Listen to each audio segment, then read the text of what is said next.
देशी जनता को सभ्य बनाना और राष्ट्र को शिक्षित करना। अभी हम लोग इस पाठ के अगले विभाग में पहुंच चुके हैं। तो चलिए बच्चों, अभी हम लोग आगे बढ़ते हैं। स्थानीय पाठशालाओं का क्या हुआ? अभी क्या आपको कुछ अंदाजा है कि अंग्रेजों से पहले यहाँ बच्चों को किस तरह पढ़ाया जाता था? क्या आपने कभी सोचा है कि उस समय बच्चे स्कूल में जाते भी थे या नहीं? और अगर स्कूल थे तो ब्रिटिश शासन के तहत उनका क्या हुआ? यहाँ पे हम लोग एक छोटी सी स्कूल का चित्र देख रहे हैं, लेकिन वो हमारे समझ के बाहर है। थोड़ा सा छोटा सा स्कूल है और थोड़े 4-5 बच्चे हमें दिखाई दे रहे हैं, 2 बड़े बच्चे दिखाई दे रहे हैं।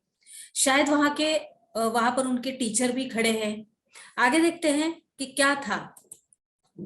विलियम एडम की रिपोर्ट, यानी 1830 के दशक में स्कॉटलैंड से आए ईसाई प्रचारक विलियम एडम ने बंगाल और बिहार के जिलों का दौरा किया था और कंपनी ने उन्हें देशी स्कूलों में शिक्षा की प्रगति पर रिपोर्ट तैयार करने का जिम्मा सौंपा था।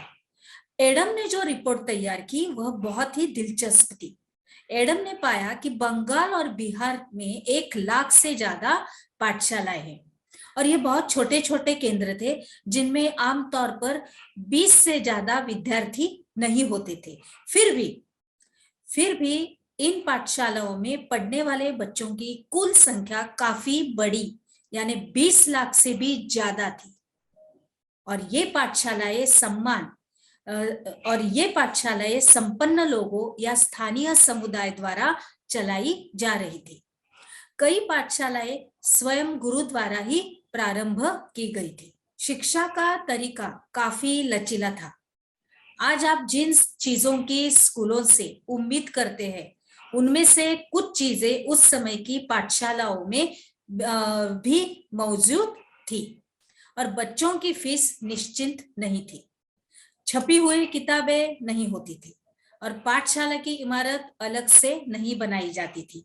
बेंच और कुर्सियां नहीं होती थी। ब्लैक बोर्ड नहीं होते थे।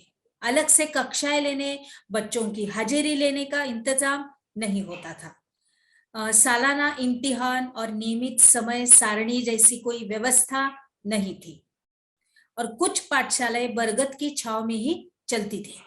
तो कई गांव कि किसी दुकान या मंदिर के कोने में या तो फिर गुरु के घर पर ही बच्चों को पढ़ाया जाता था।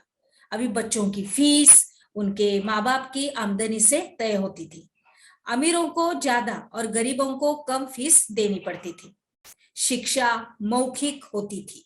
और क्या पढ़ाना है, यह बात विद्यार्थियों की जरूरतों को देखते हुए ही गुरु ही तय करते थे। जो शिक्षक थे, जो टीचर थे, वही तय करते थे कि भाई अभी इन लोगों को क्या पढ़ाना है, मुझे मेरे बच्चों को क्या पढ़ाना है। इस तरह से अलग कक्षाओं में नहीं बिठाया जाता था। सभी एक जगह एक साथ बैठते थे। अलग अलग स्तर के विद्यार्थियों के साथ गुरु अलग से बात कर लेते थे। एडम ने पाया कि यह लचीली प्रणाली स्थानीय आवश्यकताओं के लिए काफी अनुकूल है। अभी उदाहरण के तौर पर अगर हम लोग लेंगे तो फसलों के कटाई के समय कक्षाएं बंद हो जाती थी, क्योंकि उस समय में गांव के बच्चे प्रायः खेतों में काम करने चले जाते थे और कटाई और अनाज निकल जाने के बाद पाठशाला दोबारा शुरू हो जाती थी।